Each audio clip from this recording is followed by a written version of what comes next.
KPK bergerak menjadikan dirinya sebagai lembaga super body yang tidak siap dan tidak bersedia dikritik dan diawasi. Merasa terisolir dan tidak nyaman sebagai anggota DPR.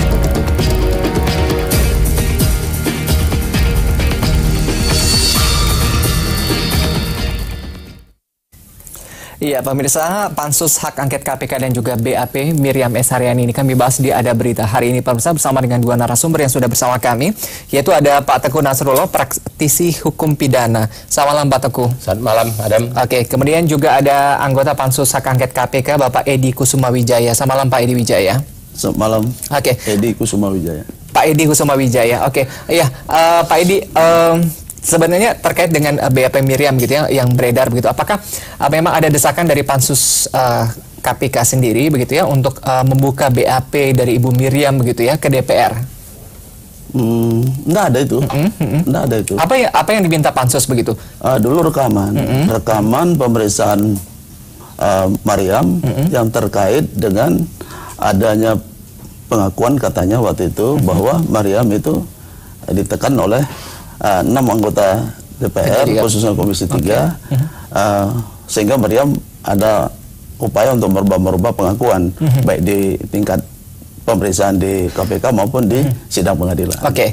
Kemudian yang diminta oleh anggota Pansus adalah bukan BAP, tapi rekaman dari pemeriksaan Ibu Miriam. Gitu. Oke, keterangan dari pengadilan begitu ini tidak memberikan tadi begitu ya hasil begitu ya bagi anggota Pansus sendiri untuk melihat bagaimana kerja KPK untuk menyelesaikan kasus Ibu Miriam.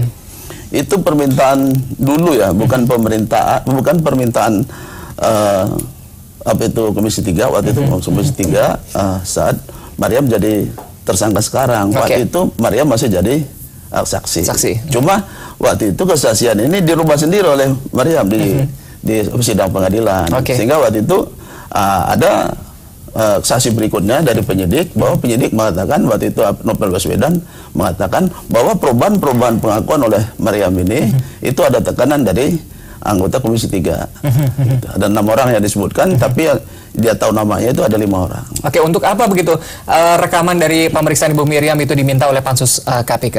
Nah, ini akhirnya waktu itu kan kita tanya dengan anggota DPR, kita kan dicap bahwa anggota DPR melakukan penekanan terhadap saksi Mariam waktu itu. Tapi yang dituduh melakukan penekanan itu tidak berbuat sama sekali. Nah, ini ada permainan apa gitu loh. Maka waktu itu kita masih RDP dan dengan KPK, pihak KPK, kita buka. Apakah betul ada pengakuan seperti itu? Karena kami tidak melakukan seperti itu. Iya, ini beredar kabar begitu bahwa BAP Ibu Miriam gitu saat diperiksa oleh KPK sendiri ini sempat bocor sekarang ini begitu. Bagaimana DPR melihat kasus ini? Nah, ini kasus bocornya BAP hasil pemeriksaan KPK ini bukan hanya tercium oleh kita, Komisi 3 ini terhadap kasusnya Mariam, tapi banyak kasus-kasus lain itu. Sehingga hal-hal seperti ini itu kan tidak boleh, apalagi itu jatuhnya ke wartawan, ke LSM dan lain-lain. Tidak boleh BAP itu beredar seperti itu. Dan itu sempat kita tanyakan kepada KPK waktu masih RDP. KPK mengatakan kebocoran itu belum tentu dari KPK, tapi mungkin ada dari suatu proses. Karena KPK itu mulai penyidikan, penuntutan, kemudian nanti ada proses di pengadilan. Nah, ini bocornya di mana? KPK belum mengetahui menurut. Terkait kekhawatiran begitu, Pak Edi Kusumawijaya, terkait kekhawatiran anggota DPR dan juga anggota Pansus begitu ya, terkait dengan nama yang dicatut dengan beredarnya BAP pemeriksaan dari Ibu Miriam S. Haryani begitu. Apakah ini juga menjadi kekhawatiran dari anggota Pansus Hak Angket KPK? Iya, itu menjadi kekhawatiran dan ini kan bisa menjatuhkan wibawa orang lain, ya kan, apalagi misalnya ucapan-ucapan atau tuduhan-tuduhan seperti wah anggota DPR melakukan penekanan terhadap saksi Mariam. Nah, ini kan jatuh wibawa. Benar nggak sih keterangan dari Bu Elsa Syarif yang mengatakan begitu bahwa dengan beredarnya pemeriksaan dari Ibu Miriam sendiri ini sempat dicap begitu Bu Miriam sebagai quote and quote begitu pengkhianat begitu teman-teman anggota DPR begitu. Ya gimana ya, kita enggak seperti itu sih. Ya.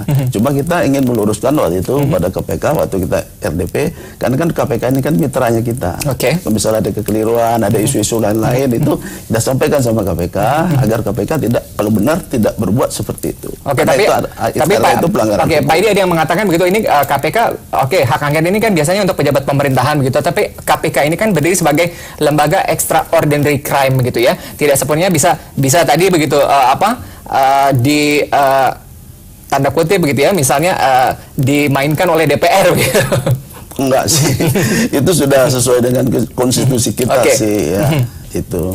Saya ke Pak Teguh Nasrul. Pak Teguh, teknisnya ini bagaimana sih begitu ya terkait dengan rumor beredarnya berita pemeriksaan Ibu Miriam S. Haryani begitu. Kenapa bisa bocor begitu? KPK sendiri mengatakan bahwa bocornya bukan dari KPK begitu. Kemudian secara teknis bagaimana BAP pemeriksaan ini bisa bocor begitu, Mas? Gini, saya jawab dulu pertanyaan Anda terakhir ke Pak Edi tadi. Saya termasuk salah satu mungkin pengamat ya, akademisi yang berpendapat bahwa tidak ada lembaga yang tidak bisa dilakukan pengawasan oleh DPR. Semua lembaga, apalagi lembaga penegak hukum, undang-undang DPR memberikan kewenangan kepada sebuah lembaga penegak hukum seperti KPK, polisi, jaksa yang demikian dahsyat. Penggunaan kewenangan itu bisa berdampak sedemikian dahsyat juga kepada masyarakat. Bisa ditahan, ditangkap orang, dijadikan tersangka. Oleh karena itu harus ada sistem pengawasan. Nah, DPR saya anggap punya kewenangan melakukan pengawasan terhadap termasuk KPK. Termasuk walaupun meminta rekaman ataupun BAP dari DPR. Walaupun misalnya dinyatakan KPK lembaga independen, tapi independen dalam menjalankan fungsi dan tugasnya, bukan independen bahwa saking independennya nggak boleh diawasi. Tidak begitu maknanya. Itu satu. Yang kedua, bahwa BAP. BAP seorang saksi, kalau kita diperiksa sebagai saksi, kita tidak boleh minta BAP itu, dan kepada saksi tidak pernah diberikan BAP oleh si penyidik. Tapi kalau tersangka yang diperiksa, BAP itu diberikan fotokopinya satu eksemplar kepada si tersangka BAP. Nah, itu KUHAP yang ngatur begitu, harus segera setelah pemeriksaan dia tanda tangan, penyidik tanda tangan dikasih satu eksemplar. Nggak boleh nanti aja, kan ada juga 1-2 penyidik nanti aja dikasih. Itu nggak boleh, udah melanggar undang-undang. Nah, kemudian prinsip penyidikan di negara manapun di dunia itu silent operation, sehingga materi penyidikan itu tidak boleh diketahui oleh pihak lain. Hanya aparat penegak hukum, penyidik yang nantinya melimpahkan berkas ke penuntut umum yang boleh tahu. Ya.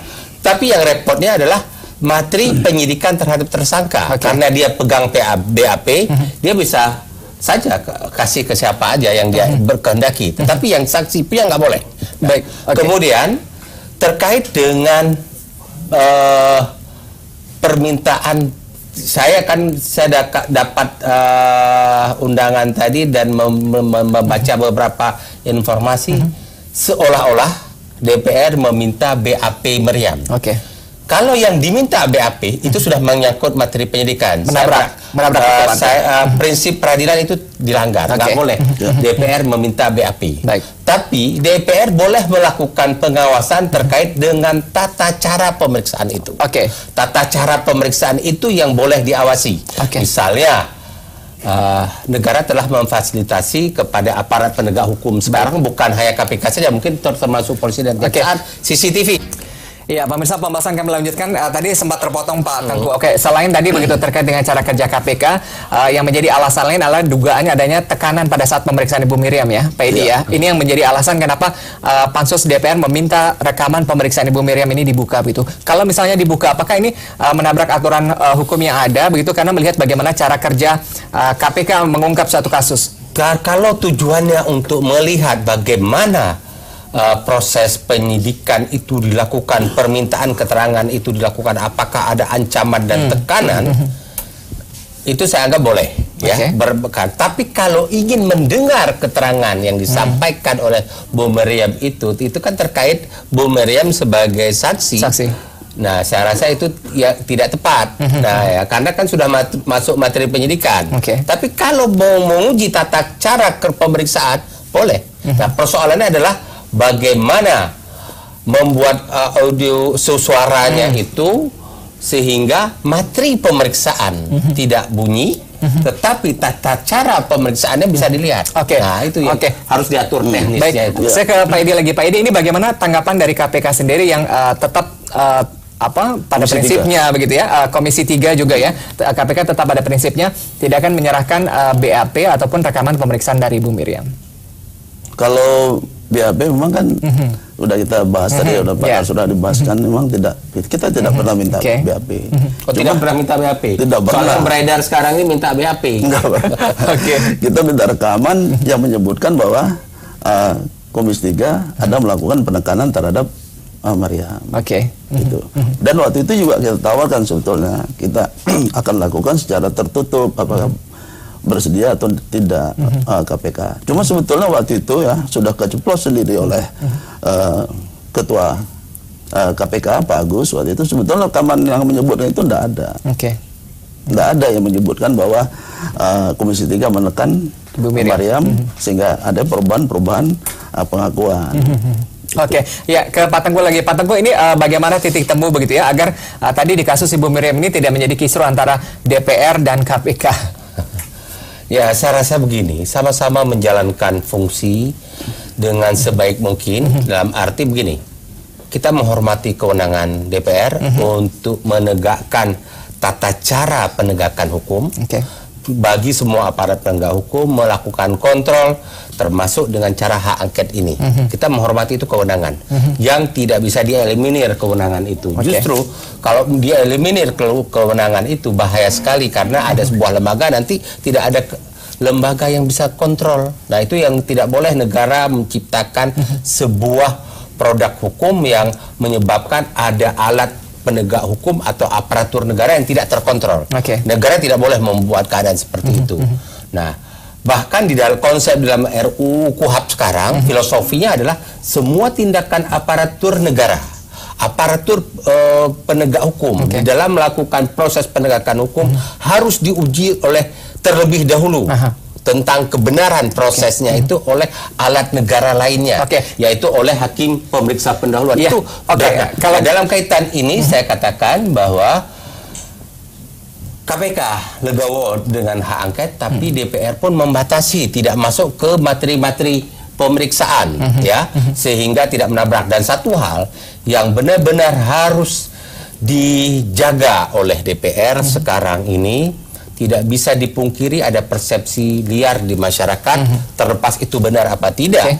Tapi masyarakat mengatakan hak angket sekarang ini lebih kepada ingin menjegal IKTP. Nah, itu yang tidak boleh terjadi. Nah, silakan laksanakan hak angket, tapi tidak dalam rangka menjegal IKTP. Kalau itu yang terjadi, maka kita juga kecewa kepada DPR. Nanti DPR telah mengacak-ngacak proses penegakan hukum. Dan silakan kontrol, tapi dalam batasan yang benar. Tidak nanti dengan IKTP, dengan angket ini akhirnya proses penegakan hukum IKTP jadi berantakan. Itu yang tidak boleh terjadi. Jadi mungkin saya tambahkan ini. Jadi tidak ada sama sekali itu pansus angket ini yang berkaitan dengan EKTP. Dan kita sudah menekankan sebelum kita ini mengeluarkan panitia khusus angket ini, kita waktu itu kita sampaikan sama KPK. Gitu. Kalau KPK bisa itu segera itu tangani kasus EKTP. Apa sih begitu ya tadi begitu ya yang akan dibidik begitu ya terkait dengan hak angket KPK ini, Pak? Mungkin bisa dijelaskan ke masyarakat, dan juga tadi begitu ya ini meluruskan begitu ya kisruh antara KPK dan juga DPR. Jadi ada 4 masalah sebetulnya yang berkaitan dengan hak angket ini. Satu, masalah kelembagaan. Kedua, penggunaan anggaran. Ketiga, sumber daya manusia. Keempat, yaitu masalah tindakan KPK itu sendiri. Ya, kemana begitu ya arah dari hak angket? Sebenarnya gini, paling manis andai saja hak angket KPK ini tidak masuk ke satu persoalan saja, yaitu IKTP. Semua case-case yang atau persoalan-persoalan yang ada iktp, hak angket sekarang ini sabar menahan diri, tunggu sampai putusan berkekuatan hukum tetap, Anda angketkan kembali. Tapi yang lain silahkan Anda angketkan, sehingga kecurigaan masyarakat tidak seperti yang saya katakan tadi, terbukti bahwa ujung-ujungnya angket. Orang itu sudah malah waktu itu sebetulnya kita menanyakan kepada KPK, kenapa KPK lamban menangani EKTP. Ya, baik, nanti semoga nanti dijawab juga oleh KPK begitu terkait dengan bocornya BAP pemeriksaan dari Bu Miriam juga. Terima kasih Pak Edi Kusuma Wijaya bergabung bersama kami. Pak Teguh juga terima kasih bergabung bersama kami.